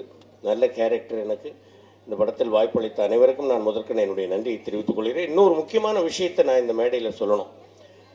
இந்த மாதிரி புதுசாக ஒரு டிஸ்ட்ரிபியூஷன் ஒரு இது பண்ணியிருக்கிறாங்க, ஹிட் பாக்ஸ் அப்படின்னு சொல்லி. ஸோ நீங்கள் இப்போ ஆர்கே செல்வமணி சார் சொன்ன மாதிரி வந்து ஆர்கே சார் படத்துங்களுக்கு மட்டும் இல்லாமல் தமிழ் சினிமாவையே மொத்தமாக வந்து அரவணைத்து காப்பாற்றி தூக்கி நிறுத்த வேண்டும் என்று உங்கள் எல்லோரையும் பணிவோடு வேண்டிக் கொள்கிறேன். இப்போ சொன்ன மாதிரி அவர் வந்து இப்போ தமிழ் சினிமா ரொம்ப டேஞ்சராக போயிட்டுருக்கு அப்படிங்கும்போது அடி வயத்தில் புளி மிளகா எல்லாத்தையும் கரைக்குது. ஸோ தமிழ் சினிமாலாம் வந்து இன்னும் ஒரு 100 வருஷம் அப்படின்னாரு. 100 வருஷம் இல்லை, இன்னொரு 1000 வருஷத்துக்கு அது நல்லா இருக்கணும். தமிழ் சினிமா நன்றாக இருந்தால், தமிழ் நூல்கள் நன்றாக இருந்தால், நாம் தமிழை படித்தால்தான் நிச்சயமாக தமிழ் வாழும். தமிழ் அப்படிங்கிற ஒரு விஷயம் இப்போயே வந்து நிறைய வந்து நீ என்ன தமிழ் மீடியமா அப்படின்னு கேட்குற அளவுக்கு கேட்டுக்கிட்டு இருக்கிறாங்க. நான் தமிழ் மீடியம், நான் தமிழன் அப்படின்னு சொல்வதில் நான் பெருமைப்படக்கூடிய அளவிற்கு இந்த தமிழ் சினிமா நிச்சயமாக ஒரு பெரிய உயரத்திற்கு, இன்னும் உயரத்திற்கு, பல ஆண்டு காலத்திற்கு, பல 1000 ஆண்டுகளுக்கு இருக்கணும் அப்படின்னு நான் கேட்டுக்கிறேன். இன்னொரு விஷயம், இந்த இடத்துல இவ்வளோ தூரம் வந்து இந்த படத்தில் வந்து ஒரு நல்ல கேரக்டர் கொண்டிருக்கிறாங்க அப்படிங்கும் பொழுது இதுக்கெல்லாம் காரணமானவங்க யார் அப்படின்றத பார்க்கணும். இயக்குனர்கள், ப்ரொடியூசர்ஸ், அதுக்கப்புறமா நமக்குன்னு வசனம் எழுதக்கூடிய பிரபாகர் சார் மாதிரி வசனகர்த்தாக்கள், கூட நடிக்கக்கூடிய நடிகர்கள், நம்மளை எல்லாரையும் வந்து அவங்க எல்லாரும் சேர்ந்து நமக்கு சப்போர்ட் பண்ணி நமக்கு ஒரு நல்ல பேர் வர்றதுக்கு உதவி பண்ணியிருக்கிறாங்க. இது வரைக்கும் நல்ல கேரக்டராக ஏற்று நடிச்சுக்கிட்டு இருக்கேன். இது எல்லாத்துக்கும் ஒரு அஸ்திவாரம் அப்படின்னு சொல்லணும்னாக்க இந்த விழா வந்து எனக்கு ரொம்ப சந்தோஷமான ஒரு விழா. எல்லா விழாவுமே சந்தோஷம். இந்த விழா ரொம்ப சந்தோஷமாக இருக்குன்னு அதுக்கு காரணம் என்னுடைய சகோதரர், எங்கள் இயக்குனர், என்னை உருவாக்கியவர் எங்கள் SN சக்திவேல் சார். இன்றைக்கி வரைக்கும் வந்து தூங்கும்போது கூட பட்டாபின்னு கூப்பிட்டா எந்திரிக்கிற அளவுக்கு ஆகிப்போச்சு எனக்கு.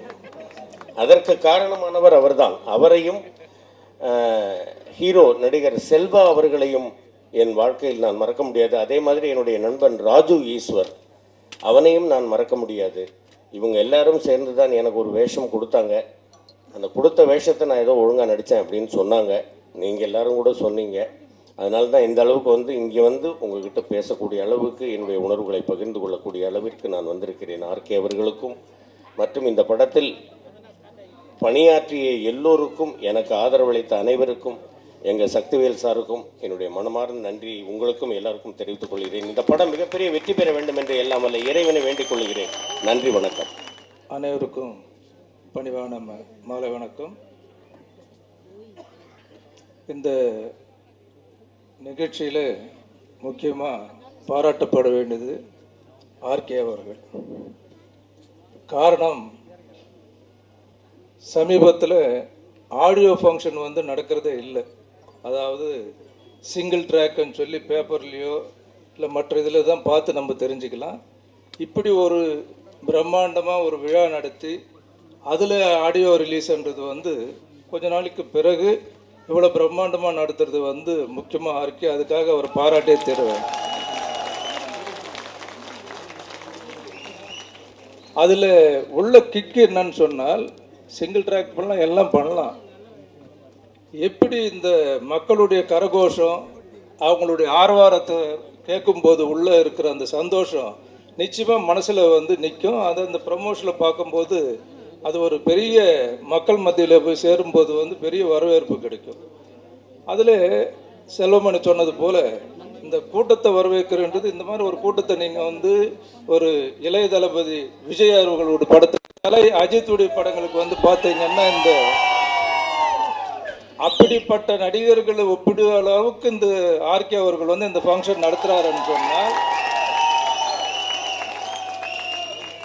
ஏன்னா சமீபத்தில் இந்த மாதிரி ஒரு கூட்டத்தை கமலா தேட்டர்லேயும் சரி எந்த தேட்டர்லையும் நான் பார்த்ததே கிடையாது. அதுக்கு உண்மையிலே என்னுடைய தனிப்பட்ட முறையில் வந்து ஆர்கே அவர்களை நான் பாராட்ட கடமைப்பட்டிருக்கிறேன். அவருடைய தனிப்பட்ட ஒரு மனிதனின் வந்து அந்த முயற்சி, அந்த தன்னம்பிக்கை, அந்த தைரியம், அந்த துணிச்சலுக்கு என்னுடைய முழு பாராட்டு. Hats off to mister RK. ஏன்னா அந்த போஸ்டர்லேயும் பாருங்கள், தனியாக இண்டிவிஜுவலாக தான் ஸ்டில் இருக்குது. ஒரு ஹீரோயினையோ ஒரு காமெடி வச்சு சப்போர்ட்டிங் கூட வச்சுக்கல. இவ்வளோ அழகான ஒரு நீத்து சந்திரா மாதிரி ஒரு ஹீரோயின் இருந்தும் அந்த ஸ்டில்லும் இல்லைன்னு சொன்னால், அந்த தன்னம்பிக்கைக்கு ஆர்கேக்கு வந்து தனி பாராட்டு. அது யாருக்கும் கிடைக்காது.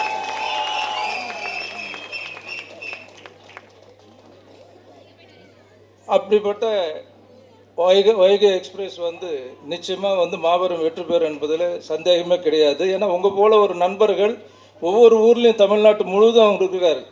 ஸோ நிச்சயமாக ஆரம்ப முதல் நாளே இன்றைக்கி பார்த்தீங்கன்னா பெரிய நடிகர்கள் கூட வந்து ஓப்பனிங் வந்து இல்லைன்றாங்க. ஆனால் இந்த படத்துக்கு இது பார்க்கும்போது அவர் நண்பர்கள் படம் பார்த்தாலே,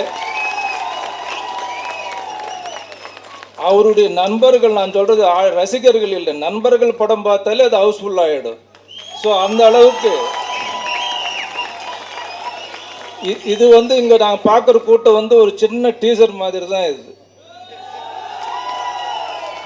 ஸோ முழு படத்தை நீங்கள் வந்து படம் ரிலீஸுக்கு அப்புறம் நீங்கள் அந்த கூட்டத்தை நீங்கள் பார்க்கலாம். நிச்சயம் பாராட்டு பெறும். உண்மையில் நான் பார்க்கும்போது சண்டை காட்சி மட்டும்தான் நான் பார்த்தேன். ஆனால் கனல் கண்ணன் அவர்கள் வந்து சமீபத்தில் கேரளாவில் புலிமுருகன் மோகன்லால் நடித்து கேரளானுடைய ஹிஸ்ட்ரியிலே 150 கோடி கலெக்ட் பண்ணியிருக்காரு. அதுதான் டாப் மோஸ்ட். அந்த ஸ்டண்ட் அளவுக்கு அது பார்க்கும்போது என்னென்னா, அந்த ஆக்ஷன் வந்து அந்த அளவுக்கு ஒரு பிரமாதமான ஒரு கைத்தட்டல் வாங்கக்கூடிய அற்புதமாக பண்ணியிருக்கார். கனலுக்கு என்னுடைய மனமார்ந்த பாராட்டுகள். அப்புறம் தமன் எல்லாம் டெக்னீஷியன், இந்த படத்தில் வந்து பங்கு பெற்ற அனைத்து தொழில்நுட்ப கலைஞர்கள், MS பாஸ்கர், நாசர் என்னுடைய ரொம்ப ரொம்ப ரொம்ப வேண்டிய நண்பர் அவர். ஸோ இப்படி ரமேஷ் கண்ணா மற்றும் மேடையில் உள்ள அனைவருக்கும் என்னுடைய மனமார்ந்த பாராட்டுகள். ஆர்கே, நீங்கள் இந்த மார்க்கெட்டிங் ஸ்ட்ராட்டஜின்னு சொல்லுவாங்க இதை. அதாவது படம் வர்றதுக்கு முன்னாடி படத்தை வந்து எப்படியெல்லாம் ப்ரமோட் பண்ணுன்றது தனி கலை. அது வந்து தெரிஞ்சது வந்து மார்க்கெட்டிங் ஸ்ட்ராட்டஜி வந்து ஆர்கேக்கு நல்லா தெரியும். செல்வமணி சொன்னது போல் நிச்சயமாக நீங்கள் எங்களுடைய சங்கத்தில் நாங்கள் வந்து பதவிக்கு வந்த பிறகு தயவுசெய்து உங்களுடைய யோசனைகள் எங்களுக்கு வேணும். நாங்கள் காலையில் ஆக்சுவலாக இன்றைக்கி கேன்வாசிங் வந்து தயாரிப்பாளர் சங்கத்தில் வந்து தேர்தல் வர இருக்கிறது, ஏப்ரல் 2ஆம் தேதி. கேன்வாசிங் பண்ணுறதுக்காக அவருடைய ஆஃபீஸுக்கு நாங்கள் போயிருந்தோம்.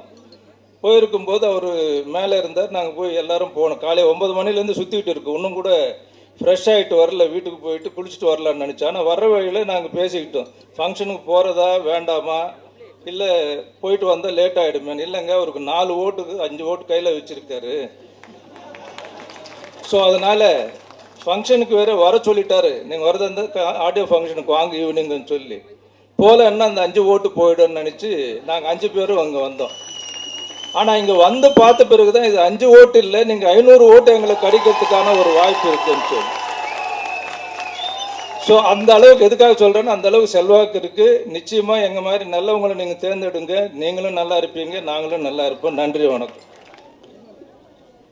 2 பேர் மசர் சார் இவ்வளோ இம்ப்ரெஸ் ஆகி பேசியிருக்காருன்னா நான் பார்த்ததில்லை. அவருக்கு ஆர்கே சார் பார்த்து அவருடைய திட்டம் எல்லாம் ரொம்ப பிடிச்சிருக்கு. முதல்ல அதை வெற்றி பெறணும்னு வேண்டிக்கிறேன். இன்றைக்கி நாங்கள் இந்த விழாவுக்கு வர்றது ஐடியாவே இல்லை, தெரியவே தெரியாது. எனக்கு அவர் முன்னுப்பினேன்னு தெரியாது. நம்ம கேஆர் சார் சொன்ன மாதிரி நாங்கள் ஓட்டு கேட்க போனோம். சரி, அங்கேருந்து எல்லாம் முடிச்சுட்டு இங்கே வரணுன்னா பெரிய தியேட்டரில் முன்னாடி உள்ளே போகிறதுக்கே இடம் இல்லை, இவ்வளோ பெரிய க்ரௌடாக இருக்குது அப்படின்னு உள்ளே வந்தேன். இவ்வளோ ஆடிட்டோரியமே ஃபுல்லாக இருக்குது. இங்கே எல்லாருக்கும் தெரியும், நான் எத்தனையோ விழாக்கள் பண்ணியிருக்கேன். ஒரு விழா பண்ணணுன்னா அந்த தியேட்டர் ஃபுல் பண்ணுறது, ஃபுல் ஆகுமா, எல்லோரும் வருவாங்களா அப்படின்னு எல்லோரும் இந்த க்ரௌடு பார்த்துட்டு ரொம்ப மிக பெருசாக இருக்கேன்னு சொல்லி உட்கார்ந்தோம். இங்கே உட்கார்ந்த பிறகு தான் அவர் திட்டங்கள் எல்லாம் தெரியுது. மெயின் வந்து இந்த டெக்னீஷியன்ஸுக்கு ஷாஜி கைலாஸ் எனக்கு ரொம்ப பிடிச்ச டைரக்டர். அந்த டைரக்டரும் மியூசிக் டைரக்டரும் கண்ணனும் எல்லாம் சிறந்த டெக்னீஷியன்ஸ் இந்த படத்துக்கு ஒர்க் பண்ணியிருக்காங்க, நல்லா செலக்ட் பண்ணியிருக்காங்க. கண்டிப்பாக அவங்களோட திறமை இந்த படத்தில் இருக்கும். அது மட்டும் இல்லாமல் இவர் புதுசாக டிஸ்ட்ரிபியூஷன் ஓப்பன் பண்ணியிருக்காரு. ஒரு படம் ஆரம்பிக்கும்போது எல்லாருமே ப்ரொடியூசர் இன்னார் வாங்குவாங்க, இன்னார் இந்த படத்தை எடுப்பாங்கன்னு சொல்லி ஆரம்பிக்க மாட்டோம். படம் ஆரம்பித்த பிறகு நம்மளுடைய பட்ஜெட் பார்த்து ஒரு விலை சொல்லும். அது பிடிச்சிருந்தா வந்து வாங்குவாங்க, பிடிக்கலன்னா படத்தை முடித்து நம்மளே ரிலீஸ் பண்ணுறது கூட ரெடி ஆகணும். இல்லைன்னா அந்த படம் அந்த பொட்டியில் இருக்கும். அந்த மாதிரி சுச்சுவேஷன். அவர் முதல்ல இந்த படம் ஆரம்பித்ததுலேருந்து படத்தை எப்படி ரிலீஸ் பண்ணான்னு பிளான் பண்ணியிருக்காரு. ஸோ இந்த டிஸ்ட்ரிபியூஷன் ஃப்யூச்சரில் நிறைய சின்ன படங்கள் ரிலீஸ் பண்ணுறதுக்கு தயாரிப்பாளருக்கு ரொம்ப உதவியாக இருக்குன்னு நான் நம்புகிறேன். ஏன்னா ஒரு படத்தை வந்து எடுக்கிறது முக்கியம் இல்லை, படம் வெளியிடுறது ரொம்ப கஷ்டம். ஏன்னா தியேட்டர் கிடைக்காது, டிஸ்ட்ரிபியூஷன் கிடைக்காது. சொந்தமாக மறுபடியும் படம் எடுத்து இன்றைக்கி டிஜிட்டல் வந்த பிறகு படத்துக்கு எவ்வளோ செலவு பண்ணுறோமோ ரிலீஸுக்கு மறுபடியும் அவ்வளோ செலவு பண்ண வேண்டியது இருக்கும். அது கொண்டு போய் சேர்க்குறது தான் ரொம்ப கஷ்டம்.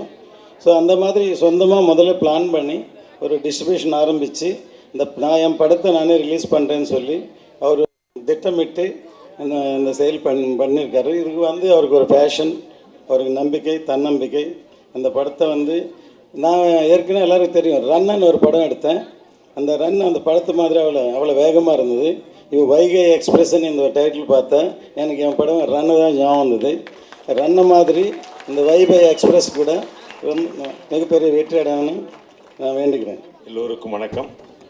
மேடையில் வீட்டிற்கும் வருங்கால தயாரிப்பாளர் சங்க தலைவர்களுக்கும் அதை வெற்றி பெற இருக்கும் அனைத்து அங்கத்தினர்களுக்கும் என் மனமார்ந்த வணக்கம் தெரிவிச்சுக்கிறேன். ராஜா ரத்னம் கேமராமேன் ஐயா, சக்திவேல் ஐயா, கண்ணன் நானும் கிட்டத்தட்ட 26 வருஷம் ஃப்ரெண்டு. நாங்கள்லாம் ஒன்றா சேர்ந்து ஒர்க் பண்ணிகிட்ருக்குறோம். ஜெகதீசன் ஐயா வந்திருக்காரு, அனுப் சந்திரன் கேரளா வந்திருக்கிறாரு, அழகான 2 நடிகைகள் வந்திருக்காங்க, ஸ்னேகா துப்பியா அண்ட் கோமல் சர்மா. இவங்கெல்லாம் இருக்கும்போது படம் வெற்றி அடையாது நம்ம சொல்கிறதுக்கு வாய்ப்பே இல்லை. அதில் முக்கியமாக ஆர்கே அப்படின்ற ஒரு இன்ஷியல் இருக்குது, அது ஒரு பவர்ஃபுல் இன்ஷியல். எப்படின்னா சூப்பர் ஸ்டார் ரஜினிகாந்த் ஆர்கே, நமது ஆர்கே. இதை விட இந்தியாவை கலக்கிய நடிகரும் தயாரிப்பாளரும் த மில்லியன் மேன் சொல்கின்ற ராஜ் கபூர் அவர்கள் ஆர்கே. இப்படி அற்புதமான ஒரு இன்ஷியல் வச்சிருக்கிற திரு ஆர்கே அவர்கள் வெற்றி பெறுவதில் ஒரு சின்ன ஒரு விஷயம் என்னென்னா, ரகசியமே இல்லை, ஒரு சின்ன விஷயம் என்னென்னா, ரமேஷ் கண்ணா கூட ஆர்கேப்பா அதை மறந்துட்டு அவர் வந்து அற்புதமான ஒரு திட்டத்தை நிறைவேற்றிருக்கார். அதான் பெரிய விஷயம். எங்கள் தலைவர் திரு வெப்சி தலைவர் செல்வமணி சார் பேசிட்டு போனார், நடிக்கும்போது எவ்வளோ கஷ்டம்னு. அவர் நடிப்பதுக்கு எவ்வளோ கஷ்டப்படும் போது நாசர் சார் எப்படி நடிக்கிறீங்கன்னு அவர் கேட்குறாரு. அந்த அளவுக்கு அவர் கஷ்டப்பட்டு, ஏன்னா அவர் ஒரு நடித்து அவஸ்தைப்பட்டார். அப்படி நடிக்கும்போது நடிப்பையும் சேர்த்து செய்து, தயாரிப்பையும் செய்து, அதை டிஸ்ட்ரிபியூட்டும் செய்கிறது வந்து சாதாரண விஷயம் இல்லையா. அது ஒரு ஹிமாலயன் டாஸ்க்குன்னு சொல்லுவாங்க, அந்த மாதிரி இல்லையா. நடிக்கும்போது நமக்கு பாதி மறந்து போடும் என்ன நடந்த அடுத்த பக்கத்தில். என்ன நடிப்பது கஷ்டமா டைரக்ஷன் பண்ணுறது கஷ்டமாக கேட்பாங்க என்ன. நான் சொல்லுவேன், நான் நடிக்கும்போது டைரக்டர் டார்ச்சர் பண்ணுவேன், டைரக்ட் பண்ணும்போது நடிகரை டார்ச்சர் பண்ணுவேன், மொத்தம் நான் தான் மொத்தம் டார்ச்சராக பண்ணேன். அந்த மாதிரி அழகு பண்ண சொன்னார் மாதிரி நான் அற்புதமான ஒரு ஏமனத்தர் சார்லாம் வந்திருக்காங்கன்னா, இவங்களாம் பெரிய ஜாம்பவான்கள் வந்து உங்களை பாராட்டுனாலும் சரி, சாதாரண விஷயம் இல்லை, அற்புதமான விஷயம். இசை தமிழ் அவர்களுக்கும் சஞ்சீவ் சங்கர் கேமராமேனுக்கும் நன்றி.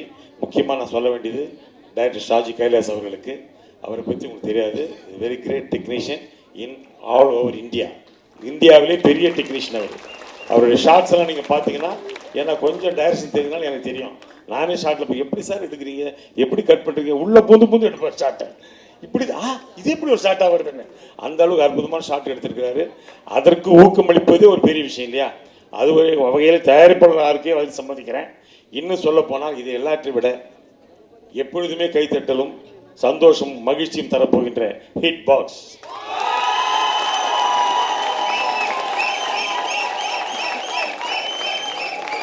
அது இன்று இந்த நிகழ்ச்சியில் மட்டுமல்ல, இனி வரப்போகும் தமிழ் திரைப்படங்களுக்கும் அதன் தயாரிப்பாளர்களுக்கும் எதிர்காலத்திற்கும் நாசர் சார் சொல்ற மாதிரி ரைட் சகோதரர் எப்படி பேர் பெற்றாரோ இந்த ஹிட் பாக்ஸ் பெரிய வெற்றி அடையும்.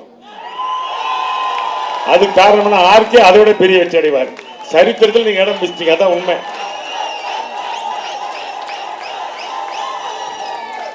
ஏன்னா ஒரு விஷயத்தை முதலாக கண்டுபிடிச்சு செயல்படுத்துறதுல வந்து எனக்கு தெரிஞ்சு பத்மஸ்ரீ பாரத்னா பத்மஸ்ரீ திரு கமலஹாசன் அவர்கள் தான். புது டெக்னிக் அவர் தான் கொண்டாடுவார். அதை நிறைய பேர் எதிர்ப்பாங்க, ஆனால் கடைசியில் அந்த இடத்துக்கு போயிடுவாங்க. அதே மாதிரி தான் ஆர்கே, ரஜினிகாந்த் மட்டும் இல்லை, கமலஹாசன் கூட ஒரு விதத்தில் சொல்ல போனால். ஏன்னா புது டெக்னிக் கொண்டாந்துருக்கிறார் சினிமாக்கு. ஏன்னா நிறைய பேர் படம் எடுப்போம், சந்தோம் எடுப்போம், நஷ்டம் அடைவோம், வெற்றி அடைவோம், கொஞ்ச நாளுக்கு காணாமல் போயிடும், இப்படி இருக்கும். ஆனால் எப்படியாவது சினிமாவை காப்பாற்றணும் அப்படின்னு ஒரு எண்ணத்தோடு வந்திருக்கீங்க பாருங்க. அதான் முக்கியம். நீங்கள் உங்களை காப்பாற்ற வரவில்லை, தமிழ் சினிமாவை காப்பாற்ற வந்திருக்கீங்க. அந்த தமிழ் சினிமாவை காப்பாற்றும் போது நீங்கள் அல்ல, உங்கள் தொண்டராகிய hit box.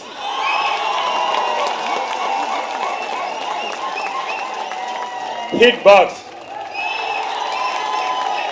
Hit box, hit box, hit box, hit box. நன்றி, வணக்கம். திரையுலக பெரியவர்களுக்கும் இந்த விழாவை சிறப்பிக்க வந்திருக்கும் ஆர்கே சாரின் ரசிகர்களுக்கும் நண்பர்களுக்கும் மற்றும் பத்திரிகை சார்ந்த நண்பர்கள் அனைவருக்கும் எனது வணக்கத்தை தெரிவித்துக் கொள்கிறேன். எனக்கு மிகவும் பிடித்த நண்பர் ஆர்கே சார். என்னென்னா ரொம்ப பேசுகிறதுல வந்து ரொம்ப இதாக பேசுவார், ரொம்ப அவ்வளோ அப்படி கவரக்கூடிய பேசக்கூடிய பிடித்தவர், எனக்கு மிகவும் பிடித்தவர். 4-5 பிஸ்னஸ் பண்ணிக்கிட்டு இருந்தால் கூட அவர் சினிமாவில் உள்ள ஒரு பேஷனில் செல்வமணி சார் சொன்ன மாதிரி அந்த இதில் தான் வந்து ஒரு ப்ரொடியூசராகவும் ஒரு ஆர்டிஸ்டாகவும் பண்ணிக்கிட்டு இருக்காரு. கண்டிப்பாக இந்த படம் வந்து அவருக்கு ஒரு மாபெரும் வெற்றி படம் அமையணும். இந்த கூட்டத்தை பார்க்கும்போது உண்மையிலே இந்த கூட்டம் வந்து ஆர்கே சாருக்காக வந்த கூட்டம் மாதிரி தான் தெரியுது. புதுசாக ஒரு ஸ்கீம் வந்து ஹிட் பாக்ஸ் டிஸ்ட்ரிபியூஷன் டீம் சொல்லி ஆரம்பிச்சிருக்காரு. கண்டிப்பாக இந்த ஸ்கீம் வந்து எங்கள் சங்கத்துக்கும் எங்கள் தயாரிப்பாளர்களுக்கும் ஆர்கே சார் கண்டிப்பாக பண்ணி கொடுத்தாங்கன்னா இது எல்லா தயாரிப்பாளர்களுக்கும் ஒரு பெரிய உதவியாக இருக்குங்கிறத நான் இதில் சொல்லிக்கிறேன். கண்டிப்பாக நாங்கள் வந்ததுக்கப்புறம் சார் அந்த ஒரு கமிட்டிக்கு வந்து ஒரு தலைவர் மாதிரி போட்டு சிறிய படங்களுக்கெல்லாம் பண்ணுறதுக்கு வந்து ஒரு வழிவகை செய்யணுங்கிறதுக்காக இந்த மேடையில் நான் வந்து ஒரு கோரிக்கையை நான் வைக்கிறேன். மாஸ்டர் கனல் அவர்களுக்கும் இந்த படத்தில் பணியாற்ற அனைவருக்கும் இந்த படம் மாபெரும் வெற்றி படமாக அமைய வேண்டும். அப்புறம் பெரிய படம் என்னென்னா சொன்ன டேட்டில் ஒரு படம் ரிலீஸ் ஆகிறது கிடையாது. அதனால தான் சின்ன படம் பெரிய படமாக வெற்றி அடைகிறதுக்கு வந்து ரொம்ப காலதாமதம் ஆகுது. இப்போ குற்றம் 23 படம் ரிலீஸ் ஆச்சு, பட் கரெக்டான டேட்டில் வந்துச்சு. ஒரு 400 ஸ்க்ரீன் கிடச்சிது. அதனால் அந்த படம் வெற்றி அடைஞ்சது. உடனே என்ன பண்ணிடுறாங்க, அடுத்த படம் வரும்போது 700 ஸ்க்ரீன் போடணும் சாருங்கிறாங்க. உடனே என்ன அது அந்த டேட்டில் வந்து வேறு 3 சின்ன படங்கள் ரிலீஸ் ஆக முடியும். முதல்ல எப்படின்னா ஒரு படம் ரிலீஸ் ஆகும், 3 படம் ரிலீஸ் ஆகும். இப்போ என் படம் மட்டும் சார் ரிலீஸ் ஆகணும், என் படம் ஹிட் ஆகணும் அப்படின்னா அந்த டேட்டில் அவர் ரிலீஸ் பண்ணுறது கிடையாது. ஸோ இதுக்கு தான் நாங்கள் சங்கத்தில் முறைப்படுத்த போகிறோம். சின்ன படங்களுக்கு வந்து 2 வாரம் கம்பல்சரியாக ஒதுக்க வேணும். ஏன்னா சிறு கதாநாயகர்கள் தான் பெரிய கதாநாயகர்கள், சிறிய தயாரிப்பாளர்கள் தான் பெரிய தயாரிப்பாளர்கள். அப்புறம் சங்கத்தில் சில பேர் வந்து இந்த எலெக்ஷன் காரணத்துக்காக வந்து தயாரிப்பாளர்களை கேவலமாக படுத்தி பேசுகிறாங்க. கண்டிப்பாக தயவுசெய்து யாரும் பேசாதீங்க.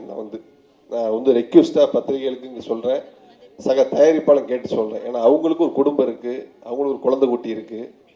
அந்த குழந்தை குட்டி ஸ்கூலுக்கு போகும். அப்போ அவரை பற்றி பேசும்போது அவங்க ஃப்ரெண்ட்ஸுக்கெல்லாம் கேட்கும்போது அவங்களுக்கு மனநிலை பாதிக்கும். தயவுசெய்து கொச்சைப்படுத்தி பேசாதீர்கள் என்று இந்த மேடையில் நான் ஒரு வேண்டுகோளாக வைத்துக் கொள்கிறேன். இந்த படம் மாபெரும் வெற்றி அடைய வேண்டும். ஆர்கே சாரின் சேவை இந்த திரையுலகு தேவை என்று கூறி விடைபெறுகிறேன். நன்றி, வணக்கம். எப்படி இருக்கீங்க Chennai? So I would like to thank Shaji sir with the support of RK sir. Today Vaigai Express is releasing. But I have to say this, when a producer becomes a distributor, a film becomes hit on the box office. That's why I think it's, you got all are there and we can see the energy. This film was, there is a time for everything. I think this is the right time that RK sir has selected this film. It is, I have to say that hats off to RK sir for the kind of patience you have, because this is not easy. Making a film and distributing a film are two different things. And it is very tough because I am a producer too. And I know that it is, every moment is taken with the film. Your family sacrifices, your friends are not with you or are with you. So every second is given there. We did our work and left. But today it's an opportunity and I can only thank RK sir and his supporters that I'm standing back. So I'm sure everybody knows that I'm a double role in the film. So a lot of people kept asking me, your films are not coming, films are not coming. So here I am with support of RK sir in double role. So not me alone, now you can see me, it's like a 2 films, right? And changing clothes, running from vanity to the set vanity, different looks. It was very, very, very tough. But the whole team has really supported me. Shaji Kailash invited me to do this film and he said, you have to do this film. And then I see the kind of support RK sir has given him and the way the whole team is working. I am really happy that I have co-actors like Nasir sir, Ramesh sir, everybody who are such eminent personalities and actors to work with. RK sir has an amazing performance in the film. You should all wait and I'm sure that you will enjoy it. So please, please market it really, really well. It's a great film and you all will love it.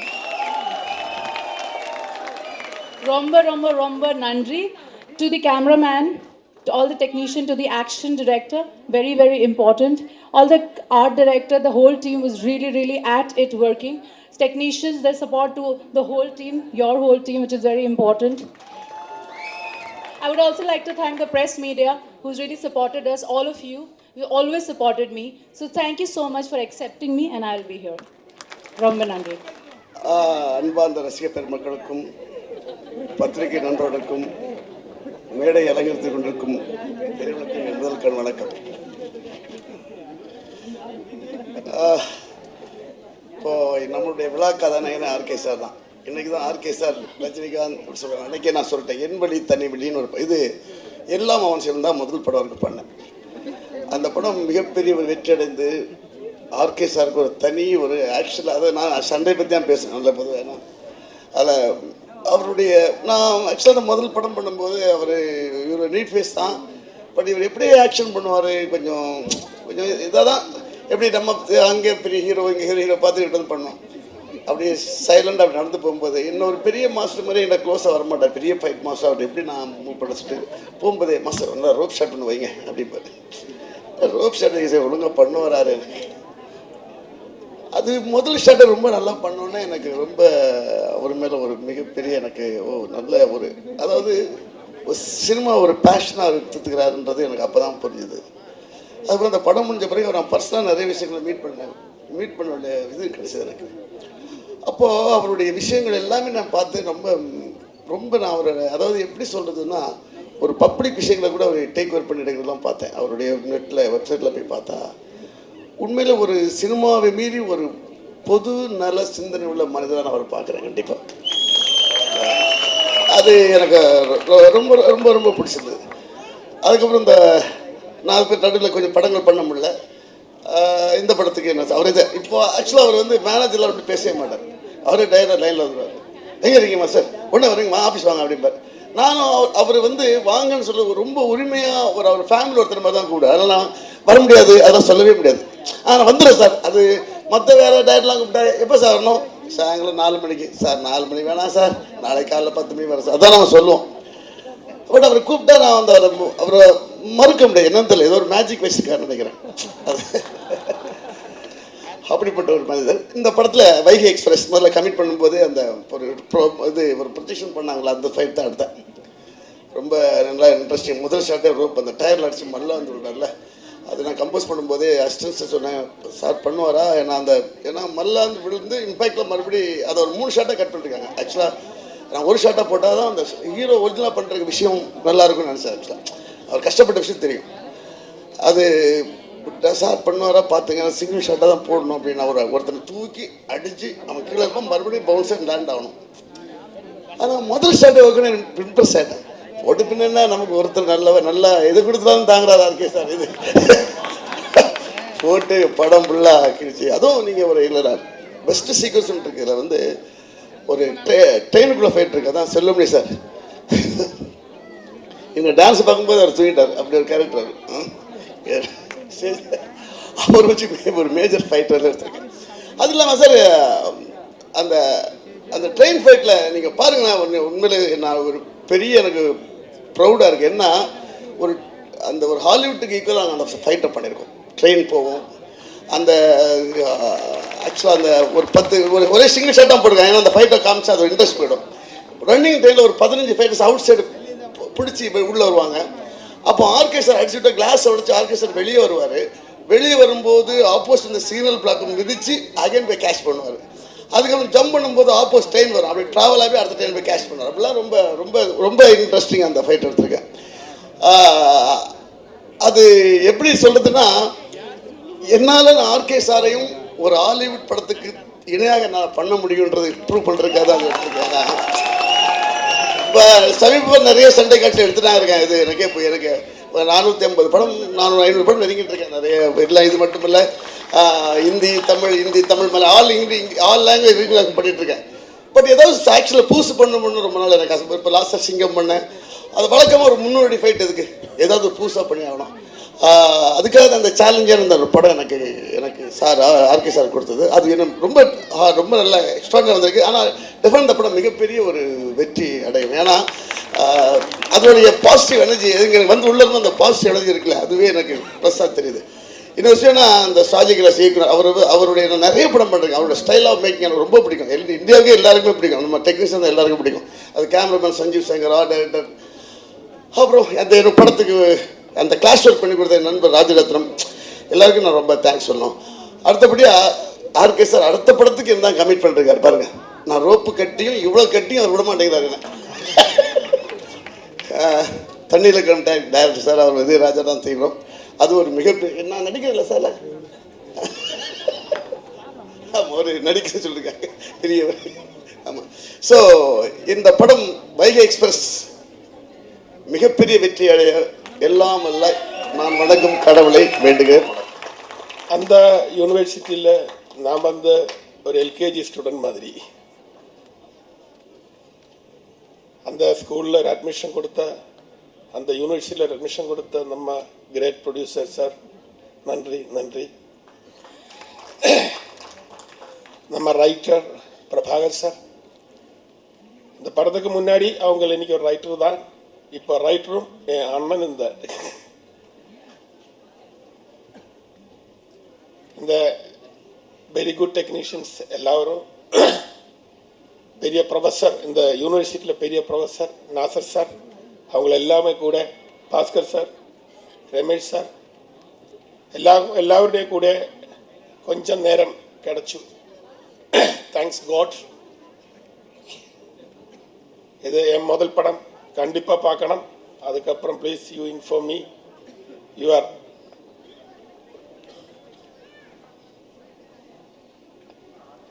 எல்லாருக்குமே நன்றி நன்றி நன்றி.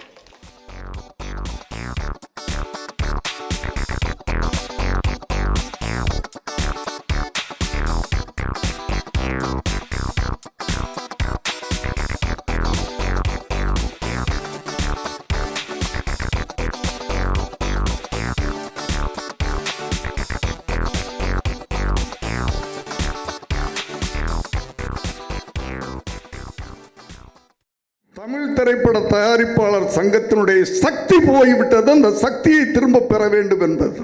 என்னப்பா நீ நிற்கும் போது அவர் கூட case போட்டாரு, அவர் நிற்கும் போது நீ கேஸ் போட்டீங்க, இப்போ எப்படிப்பா இது அப்படின்னு கேட்டேன். ஒரு காலத்தில் தெருவில் கிடந்தவங்களையெல்லாம் இன்னைக்கு எங்கேயோ உச்சாணி கும்பலை வச்சுக்கிட்டு இருக்கிற இந்த திரையுலகத்துக்கு நாங்கள் யாருன்னு அறிமுகப்படுத்த வேண்டிய நிலைமை இல்லைன்னு நான் நினைக்கிறேன். பிரச்சனை இல்லாத குடும்பமே கிடையாதுல்ல. அப்படி ஏதாவது இருக்குன்னு சொன்னால் அது பொய். அது நாங்கள் யாரும் விரோதிகள் அல்ல, நான் ஆணித்தரமாக சொல்லிக் கொடுக்கிறேன். நடிகர்கள் நிற்கக்கூடாதுன்னு சொல்ல, நடிகர்கள் படம் எடுத்திருக்கிறாங்க, அவங்க ப்ரொடியூசர் தான். அடுத்த அமைப்பில் நிர்வாகத்திற்கு போட்டியிடக்கூடாது.